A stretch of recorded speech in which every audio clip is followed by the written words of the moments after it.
Good morning. सीधा सौदा के मंडे एडिशन में आप सबका स्वागत है। इंटरेस्टिंग हफ्ते की शुरुआत हो रही है, एक और रिजल्ट्स हेवी वीक और ऊपर से दिग्गज रिलायंस इंडस्ट्रीज ऐसी कंपनीज के नंबर्स पे रिएक्ट करना है हमें खुलते ही बाजार में, जो ओवर द वीकेंड अनाउंस हुए थे। कोविड को लेकर अपडेट्स पे बाजार पैनी नजर रखेगा। वो लॉकडाउन राज्यों ने जो तमाम अनाउंस कर रखे हैं या कह रहे हैं लॉकडाउन लाइक रिस्ट्रिक्शन जो अनाउंस करे हुए हैं, उन सब का इम्पैक्ट गॉज करने की कोशिश इक्विटी मार्केट्स करेंगे इस हफ्ते। तो इंपॉर्टेंट हफ्ता होने वाला है, देखते हैं कैसे चीजें पैन आउट होती हैं। लेकिन क्विकली आपकी स्क्रीन पर जो ग्राउंड रिपोर्ट है वो आ जाएगी। अमेरिकन मार्केट्स पे देख लीजिए फ्राइडे को किस तरह का ट्रेड हुआ। फ्राइडे को प्रेशर के साथ कामकाज हुआ और वहां पे आधे से लेकर 2/3-3/4% के आसपास का दबाव देखने को मिला था। तो मेरली एक प्रॉफिट टेकिंग थी, कई सारे नंबर्स, इनफैक्ट अच्छे नंबर्स पर भी वहां पे मुनाफा वसूली का दबाव हावी होता हुआ नजर आया था। लेकिन जितना प्रेशर था उससे बढ़िया बाउंस बैक, उतना ही बाउंस बैक की तैयारी हो रही है डाउ फ्यूचर्स से। डाउ दरअसल 180 पॉइंट दबाव में था फ्राइडे के एक्चुअल सेशन में और 150 पॉइंट डाउ फ्यूचर्स आज सुबह मजबूती के साथ खुलने के इंडिकेशंस देते हुए। लेकिन एक चीज नोटिस करेंगे आप, एसजीएक्स निफ्टी हमारा 2/3% के दबाव के साथ खुलने के इंडिकेशंस दे रहा है। तो एक तो शायद हो सकता है उस इलेक्शन वर्डिक्ट पे रिएक्शन, जिसे काफी हद तक इक्विटी मार्केट्स ने प्रीएम्प्ट करा लग रहा था फ्राइडे के ट्रेड में। तो देखते हैं आज को रिएक्शन उसका आता है नहीं आता। साथ साथ ये कोविड के स्प्रेड और लॉकडाउन लाइक रिस्ट्रिक्शंस जो सब जगह अनाउंस होते चले जा रहे हैं, उसकी भी नर्वसनेस शायद एसजीएक्स निफ्टी इस समय दिखाता हुआ आपको नजर आएगा। ऐसे में ये चीज समझ लेते हैं दरअसल पिच कैसी है, उसके बाद सीधा सौदा का team lineup. Neeraj ji good morning. Good morning आशीष। ग्लोबल मार्केट जो है वो बहुत आज इम्पैक्ट नहीं करेंगे इंडियन मार्केट को। फ्राइडे को वहाँ पे इन्फ्लेशन कंडीशन आया, बहुत सारी बातें हुई, तो उसकी वजह से एक लोकल प्रॉफिट बुकिंग वहाँ देखने की, डिस्पाइट से कि नतीजे बहुत अच्छे थे। लेकिन लगातार अगर ये बार बार रह के चर्चा हो रही है तो वहाँ पे इसकी प्रॉफिट बुकिंग देखने को मिली। लेकिन ज़्यादा इंपॉर्टेंट क्यूज़ अपने लिए ये है पिच जिसको हम लोग कहते हैं। वहाँ पे दो बड़ी घटनाएं भारत में हुई है। एक बड़ी घटना ये है कि जो पोल रिजल्ट्स आए हैं वो, और दूसरा कोरोना की वजह से बहुत जगह लॉकडाउन है। वीकेंड के दौरान जो 18 से 44 के लोगों के लिए वैक्सीनेशन प्रोग्राम था वो चल नहीं पाया, इंजेक्शंस नहीं थे, कई जगह वायल्स नहीं थे, तो वो एक बड़ा चैलेंज है। और कई जगहों पे नया लॉकडाउन लगा है, कई जगहों पे कंटिन्यू हुआ है। हालांकि केसेस में थोड़ा सा इनिशियल दिख रहा है, लेकिन ये एक दिन का है तो इसलिए इसको ट्रेंड नहीं मान सकते। इन दोनों पे मार्केट को रिएक्ट करना है। अब एक एक की बात कर लेते हैं। मुझे लगता है चुनाव वाले जो नतीजे हैं वो रविवार को बहुत ज़्यादा चार्ज अप दिख रहे थे, उसका मार्केट पर उतना ज़्यादा असर नहीं होगा। लेकिन ये जो कोरोना वाली बात है, जो लॉकडाउन्स एक्सटेंड हो रहे हैं, 15-15 दिन के लिए बढ़ाए जा रहे हैं, ये दिक्कत करेगा। क्योंकि इस लॉकडाउन से बचने का सिर्फ एक उपाय कि आप वैक्सीनेशन कर लीजिए, और वो हो नहीं पा रहा है। तो ये मार्केट को ज़्यादा चिंता में डाल रहा है। इसलिए मुझे लगता है कि मार्केट इस पे रिएक्ट करेगा और नेगेटिवली रिएक्ट करेगा। डेफिनेटली बैंकिंग है, ऑटो सेक्टर है, इन सब में इसका प्रभाव देखने को मिलेगा। चुनाव की जहाँ तक बात है, डेफिनेटली बीजेपी बुरी तरह से हार नहीं कहूँगा मैं, बुरी तरह से इन्होंने डिसपॉइंट किया है। लोगों की बड़ी उम्मीद थी कि शायद बंगाल वो जीत लेंगे, लेकिन वो नहीं जीत पाए। तो ये एक इमोशनली जिसको कहते हैं या पॉलिटिकली सेटबैक है। लेकिन ठंडे दिमाग से सोचिए, वो मेन अपोजिशन पार्टी है, 3 से 75 सीटें बढ़ाई हैं, इसलिए लॉजिकली मार्केट में इसका कोई इम्पैक्ट नहीं होगा। इम्पैक्ट होगा कोरोना का, कोविड का इम्पैक्ट, वैक्सीनेशन इकलौता होप। और 1 मई से सैटरडे से जो वैक्सीनेशन प्रोग्राम की शुरुआत होने वाली थी 18+, वो लार्जली सिंबॉलिक रह गई। जैसे नीरज जी कह रहे थे, वैक्सीनेशन स्टॉक्स है नहीं इस समय, इसीलिए दिक्कत आ रही है, इसलिए सिंबॉलिक था। अब होपफुली पिकअप होना चाहिए वैक्सीनेशन का ड्राइव, वही एक सबसे इंपॉर्टेंट आर्मर है हमारे पास इस कोविड से हम सबको प्रोटेक्ट करने के लिए। अच्छा, इस बीच नीरज जी आपने पढ़ा होगा, अदर पूना वाला साहब को पहले तो सेंट्रल गवर्नमेंट ने वाई सिक्योरिटी दी थी, उनका कहना था बड़े थ्रेट्स आ रहे हैं, और अब फाइनली वो इस थ्रेट्स के बीच में लंदन चले गए। अरे भाई, इस तरह से जो ड्राइव मदद कर रहे थे और उस पर थ्रेट आना, ये सब गलत हो रहा है जो हो रहा है। हाँ, एक अच्छा वैक्सीनेशन ड्राइव के लिए पहला कंसाइनमेंट वो स्पुतनिक वी का हैदराबाद आ गया है, मेरे ख्याल से 1.5 लाख वायल्स के आसपास, और डॉक्टर रेड्डीज कह रही हैं अब सब्सिक्वेंट वीक्स में वो सारा कंसाइनमेंट आना शुरू हो जाएगा, तो थोड़ा सा और वैक्सीनेशन ड्राइव को मदद मिलती हुई नजर आएगी। नीरज जी, अब 18+ में मेरा नंबर आ गया है, कोविशील्ड, कोवैक्सीन या फिर ये स्पुतनिक वी, कंफ्यूजन है। अच्छा, ये ऑप्शन मेरे पास होगा कि मुझे जो मिलेगा वो लगाना पड़ेगा? नहीं, अब ये ऑप्शन है आपके पास। जब से ये तमाम वैक्सीन आ गई हैं तो सुविधा ये है कि आपको पता होता है कि किस सेंटर पे कौन सी लग रही है, तो आप उसी सेंटर पे जाइए जो आपको लगवानी है। तो आपके पास ऐसा नहीं कि आप जाके मांगेंगे कि मुझे ये लगाइए, ये नहीं होगा। जिस सेंटर पे जो लग रही है, कहीं कहीं पे दोनों वैक्सीन अवेलेबल है, तो आप उसी सेक्टर पे जाइए जहाँ पे आपको जो लगवानी है। तो इसलिए इस तरह से आप कह सकते हैं कि चॉइस है, लेकिन अभी ये चॉइस बहुत ज़्यादा है नहीं, क्योंकि भारत बायोटेक वाली की सप्लाई बहुत कम है अभी। स्पुतनिक तो अभी लैंड की है, पता नहीं अभी सेंटर पहुँचेंगे। कोविशील्ड ज़्यादा मिल रही है, तो इसलिए ऑप्शन लिमिटेड है आपके पास। किसी दिन शो करके बताओ ना भाई हम लोग को कौन सी सबसे बेहतर है जो लगवानी चाहिए, इसमें भी लेके बड़ा कंफ्यूजन रहता है। लेकिन चलिए क्विकली टीम की शुरुआत कर रहा हूँ। मिक्स है, लार्जली खरीदारी करने के कॉल से डिफेंसिव बेट्स पे ज्यादा फोकस कर रहा हूँ, लेकिन कुछ जी ने कहा फाइनेंशियल्स पे दबाव होगा इस लॉकडाउन के चलते, बिल्कुल सही। मेरे पास कुछ वो फाइनेंशियल्स में दबाव वाले, होपफुली जहां पे शायद प्रेशर माउंट होना चाहिए, वो स्टॉक्स पे होंगे। टेक महिंद्रा खरीदारी करने का कॉल, शुरुआत इस कंपनी के साथ कर रहा हूं। और बढ़िया, आपने नोटिस करा होगा अच्छी रीरेटिंग के बाद मेरे ख्याल से जनवरी से ये स्टॉक एक सीमित दायरे में कंसोलिडेट होता हुआ नजर आएगा। टेक महिंद्रा ने ओवर द वीकेंड, ये खबरें ऐसी आ रही हैं कि इन्होंने रीजीन बायोसाइंसेज नाम की कंपनी के साथ मिलकर एक ड्रग मॉलिक्यूल डेवलप करा है जो कि पोटेंशियली कोरोना वायरस को अटैक कर सकता है, और इसकी पेटेंट फाइलिंग के काम को शुरुआत कर दी है। टेक महिंद्रा के दरअसल एक R&D आर्म है मार्कर्स लैब, उसके थ्रू ये मॉलिक्यूल डेवलप किया गया है। खैर ये खबर अच्छी, लेकिन ये स्टॉक बढ़िया कंसोलिडेशन के बाद मेरा मानना है डिफेंसिव में फोकस होना चाहिए। 985 के टारगेट्स। नैटको फार्मा खरीदना इस समय डिफेंसिव बेट, खैर डिफेंसिव रहा नहीं फार्मा, जिस तरह का आउट परफॉर्मेंस इसने दिखाना शुरू कर दिया है, लेकिन नैटको फार्मा को रडार पर रखिएगा। वो जो central drug standard control organisation जो है CDSCO, उस पे इन्होंने अप्लाई करा है फेज 3 क्लिनिकल ट्रायल एक पढ़ नहीं पाता हूं मैं, मोलनुपिरावीर कैप्सूल्स के लिए, जो कोविड-19 के ट्रीटमेंट के लिए इस्तेमाल होती है। इमरजेंसी यूज कंपैशनेट बेसिस पे है ना, कंपैशनेट यूज के लिए इन्होंने इमरजेंसी अप्रूवल मांगा है इस दवा के लिए। अब ये जो दवा है दरअसल जो कोविड, अब तक कोविड के लिए light symptoms, minor symptoms, moderate symptoms, तो ये दरअसल दवा कहा जा रहा है मॉडरेट से जो एग्रेसिव सिम्टम्स आएंगे उसकी ट्रीटमेंट के लिए इस्तेमाल हो सकती है। कंपनी कह रही है भाई अप्रूवल आया है अगर एक कंपैशनेट बेसिस पे, तो इस महीने ही लॉन्च होती हुई नजर आएगी वो दवा। तो ये खबर आ चुकी है, पर रेरे की खबर तूल पकड़ी। मुझे लगता है इस तरह की कंपनीज पे बैट करना है। 995 के साल के आइज ऑलमोस्ट 1000 के थे, लग रहा है रिविजिट करने की तैयारी कर रहा है, इसीलिए। नैटको फार्मा, अजंता फार्मा इसीलिए ले रहा हूं, वो भी स्क्रीन पर आएगा क्योंकि बहुत स्ट्रॉन्ग नंबर्स इस कंपनी की तरफ से आए 6% बढ़ने की उम्मीद डबल बढ़ी है, 11-12% का उछाल। इबिटा में 71% का जंप, 22% से मार्जिन बढ़कर 34% क्लॉक करे। मुनाफा इस कंपनी का 23% बढ़ा। इंडिया बिजनेस 23% बढ़ा, यूएसए बिजनेस 20% बढ़ा। हर पैमाने पे नंबर्स बहुत स्ट्रॉन्ग, इसीलिए अजंता फार्मा बड़ा टिकट साइज वाला काउंटर, लेकिन इस स्टॉक को रेड आप रखिएगा खरीदारी करने के मौके।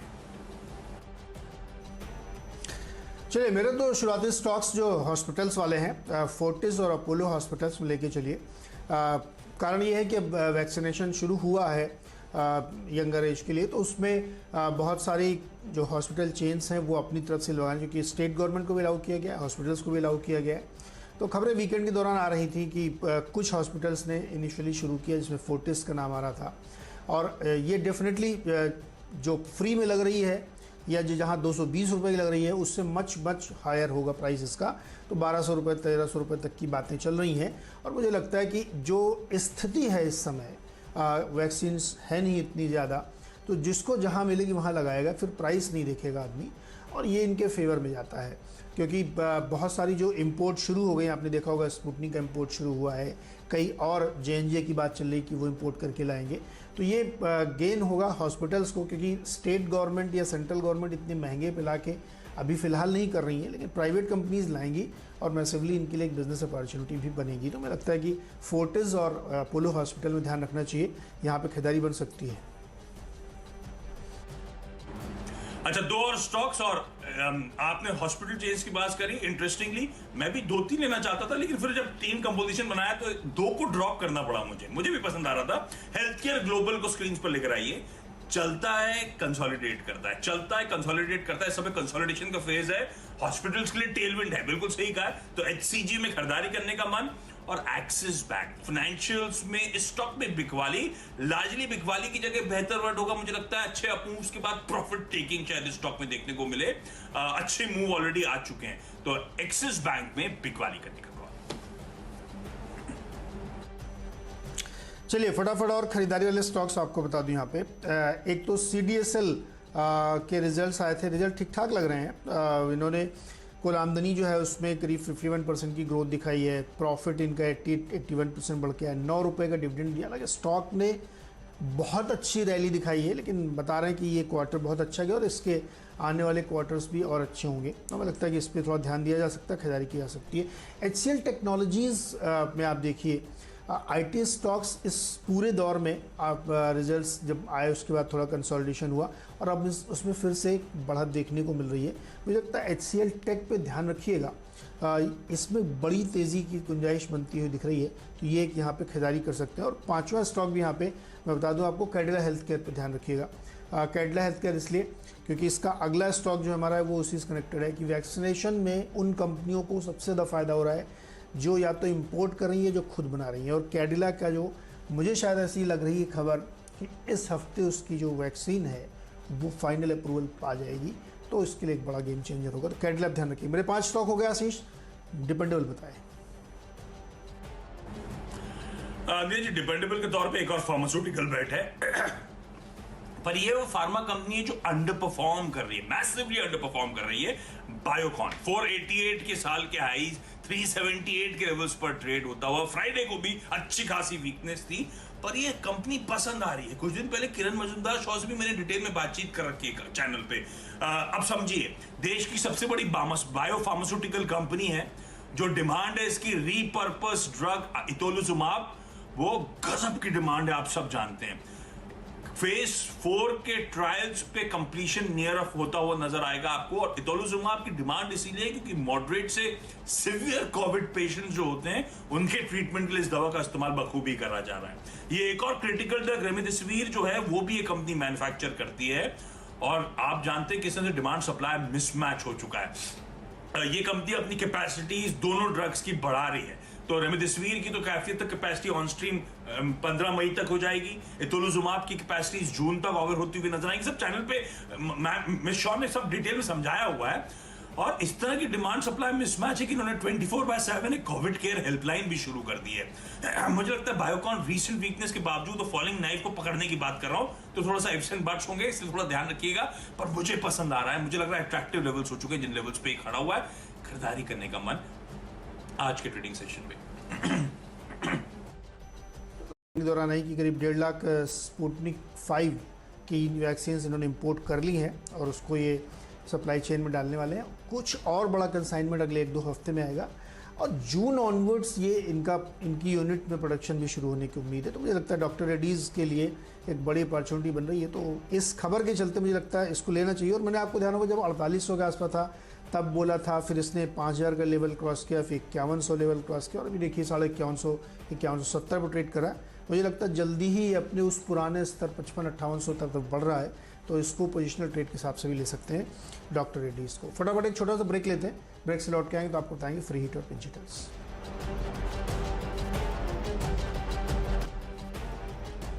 स्वागत एक बार फिर से आपका सीधा सौदा में। और सीधा सौदा में फ्री हिट के तौर पे 7वां स्टॉक है VST टिलर्स, जो छोटे कृषि के लिए ट्रैक्टर्स बनाते हैं। इनके सेल्स फिगर आए थे अप्रैल के लिए, तो इन्होंने कुल 2179 ट्रैक्टर्स बेचे हैं, छोटे वाले टिलर्स, जो कि आप ग्रोथ देखेंगे तो 100% की देखने को मिल रही है। जो पावर टिलर्स बेचे हैं उसमें 117% की ग्रोथ देखने को मिल रही है। मुझे लगता है इसमें खरीदारी करनी चाहिए क्योंकि ये एक ऐसा पॉकेट है जहाँ पे कोरोना का बहुत ज़्यादा असर नहीं पड़ रहा है एग्री सेगमेंट में। गोदावरी पावर एंड इस्पात अगला स्टॉक है, इसमें इसलिए क्योंकि इनकी जो एक ग्रीन एनर्जी वाली यूनिट है उसमें स्टेक सेल के लिए बोर्ड ने अप्रूवल दे दिया और कई सारी कंपनियां लाइन में है इसके उस यूनिट को खरीदने के लिए। तो मुझे लगता है इसमें भी खरीदारी कर सकते हैं। 975 का टारगेट होगा।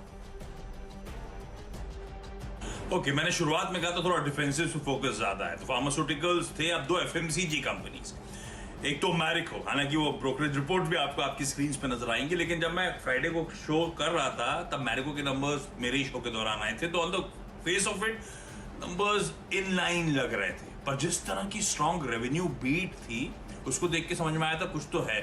उसके बाद वॉल्यूम के आंकड़े आए थे, मैसिव वॉल्यूम ग्रोथ थी, 16-18%, ज्यादातर स्ट्रीट के एक्सपेक्टेशंस के बीच में 25% की वॉल्यूम ग्रोथ क्लॉक कर दी मैरिको ने। जिस तरह से पोर्टफोलियो अब हेल्थ केयर की तरफ ये कंपनी भी बढ़ा रही है, मुझे लगता है रेडाप रखिए इस कंपनी को 421 के टारगेट्स, और इसी का रब ऑफ मुझे लगता है डाबर में नंबर्स से पहले देखने को मिलेगा।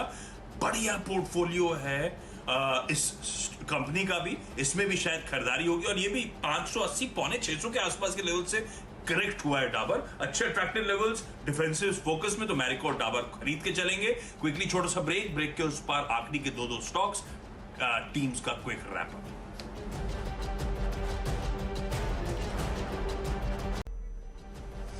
स्वागत है एक बार फिर से आपका सीधा सौदा में, और आखिरी के दो स्टॉक्स हैं पाइप सेक्टर वाले, एपीएल अपोलो पाइप्स और अपोलो ट्राइकोट। पाइप सेक्टर को इसलिए चुना है क्योंकि कंपनीज ने 2,500 रुपये पर टन से लेकर के 10,000 रुपये पर टन तक दाम बढ़ा दिए हैं। दाम इसलिए बढ़ाने पड़े क्योंकि आपने देखा होगा अप्रैल में स्टील के दाम खूब बढ़े हैं, मई में भी बढ़ने के प्रेडिक्शंस आ रहे हैं। आज सुबह जेपी मॉर्गन की रिपोर्ट आई है कि स्टील के दाम और बढ़ेंगे, तो कंपनियों ने सीधे सीधे पास ऑन कर दिया है। तो एक तो ये कि पास ऑन कर दिया तो अपने ऊपर बोझ नहीं लेना पड़ेगा, दूसरा डिमांड तो ऑलरेडी बहुत ज़बरदस्त सर्ज कर रही है, नतीजे आपने देखे ही रहे इनके। तो हमें लगता है कि इन दोनों स्टॉक्स पर ध्यान रखना चाहिए, इसीलिए इन दोनों को शामिल किया। हालांकि दोनों इसलिए लिया है क्योंकि ये दोनों मर्ज होने वाली हैं, तो टैंडम में चलेंगे, एक चलेगा दूसरा ऑलरेडी चलेगा क्योंकि रेशियो पहले तय हो चुका है, तो दोनों में ही खरीदारी की सलाह होगी। नीरज जी ने टोन सेट कर दिया था मेरी टीम का। शुरू में कहा था फाइनेंशियल्स में शायद वीकनेस, और खुद तो लिया नहीं, लेकिन मेरे पास है एक्सिस बैंक की मैंने बात करी थी जहां पे प्रॉफिट टेकिंग, दो एनबीएफसी जो डाप रखेगा, बजाज फाइनेंस और चोलामंडलम इन्वेस्टमेंट, दोनों में सेल कॉल है। अच्छा, एक ध्यान रखिएगा, ये जो लॉकडाउन है ये क्रॉस कई सारे स्टेट्स में लगातार, आपने पहले बहुत सारे लॉकडाउन अनाउंसमेंट्स देखे थे। इस वीकेंड पे भी महाराष्ट्र ने एक्सटेंड कर दिया, पंजाब ने एक्सटेंड कर दिया, उड़ीसा ने एक्सटेंड कर दिया, हरियाणा की तरफ से अपडेट आ गया। गोवा का सिर्फ वीकेंड लॉकडाउन जो 10 मई तक चला गया। अब कंसर्न्स एमिनेट वापस होने शुरू हुए, एसेट क्वालिटी, रीपेमेंट, इन सबको लेकर। मुझे लगता है अच्छे मूव्स के बाद ये स्टॉक्स वापस थोड़ा सा प्रेशर माउंट होता हुआ नजर आएगा। भिखवारी करने का कॉल, लेकिन सारे के सारे ट्रेड स्टिक स्टॉप लॉस के साथ लीजिएगा। नीरज जी, 10 की टीम आपकी स्क्रीन पर, सीधे सीधे सौदे हैं, बाय और सेल दोनों साइड के, क्या पसंद आ रहा है? आशीष, मेरा बिलीव है कि फाइनेंशियल सेक्टर फिर गिरेगा। हालांकि पिछले, आपको याद होगा, हमने 2 दिन लगातार आईसीआईसीआई और एचडीएफसी बैंक को सेल कॉल दी थी और अच्छा लोगों ने उसमें प्रॉफिट कमाया होगा शॉर्ट करके। अभी भी मेरा ये भरोसा है कि ये सेगमेंट और सफ़र करेगा। तो आपने जो एक्सिस बैंक दिया है, मुझे लगता है कि ठीक कॉल है, उसमें भी शॉर्ट करके ही चलना चाहिए। थोड़ा सा मार्केट का जो मूड है ना, उसको सही होने में वक्त लगेगा। तो यहाँ पे मेरे लगता है कैप्टन चॉइस एक्सिस बैंक की सेल कॉल ही होगी। मेरी टीम देख के बताइए क्या पसंद है इसमें। अच्छा, कल रात में जब पढ़ाई करनी शुरू करी तो हॉस्पिटल सब टटोल रहा था, मैं भी हेल्थ केयर ग्लोबल पे उतरा जरूर, लेकिन फोर्टिस हॉस्पिटल भी देख रहा था मैं। बढ़िया पोजीशन है और मुझे लगता है ये सेक्टर में अभी भी तमाम टेलविंड्स बची हैं, इसीलिए फोर्टिस के साथ जाना चाहूंगा। अपोलो तो खैर स्क्रीन है इस पूरे सेक्टर की, लेकिन ट्रेड के लिहाज से फोर्टिस हॉस्पिटल। चलिए डॉक्टर साहब, क्विकली 10 की जो टीम है मेरी स्क्रीन पर दिखाई है, एक मिक्स के साथ उतरा हूं। पिछले पूरे हफ्ते खरीदारी करने का लाजमी मन था, आज थोड़ा सा मिक्स रुझान के साथ हूं। शुरुआत जरूर खरीदारी के साथ करी थी और टेक महिंद्रा था, जहां पे इन्होंने कोरोना वायरस को पोटेंशियली अटैक करने वाले ड्रग मॉलिक्यूल के लिए पेटेंट फाइल किया है। नैटको फार्मा, वो जो क्लिनिकल फेज 3 ट्रायल जिसकी मंजूरी चाहते हैं, कंपैशनेट यूज की, एक इमरजेंसी ड्रग अप्रूवल चाहिए जो कोविड 2019 के ट्रीटमेंट में इस्तेमाल किया जाता है। अजंता फार्मा, बहुत स्ट्रॉन्ग नंबर्स हर पैरामीटर पे, इसीलिए एक बाय कॉल था। हॉस्पिटल स्टॉक्स रडार पे थे।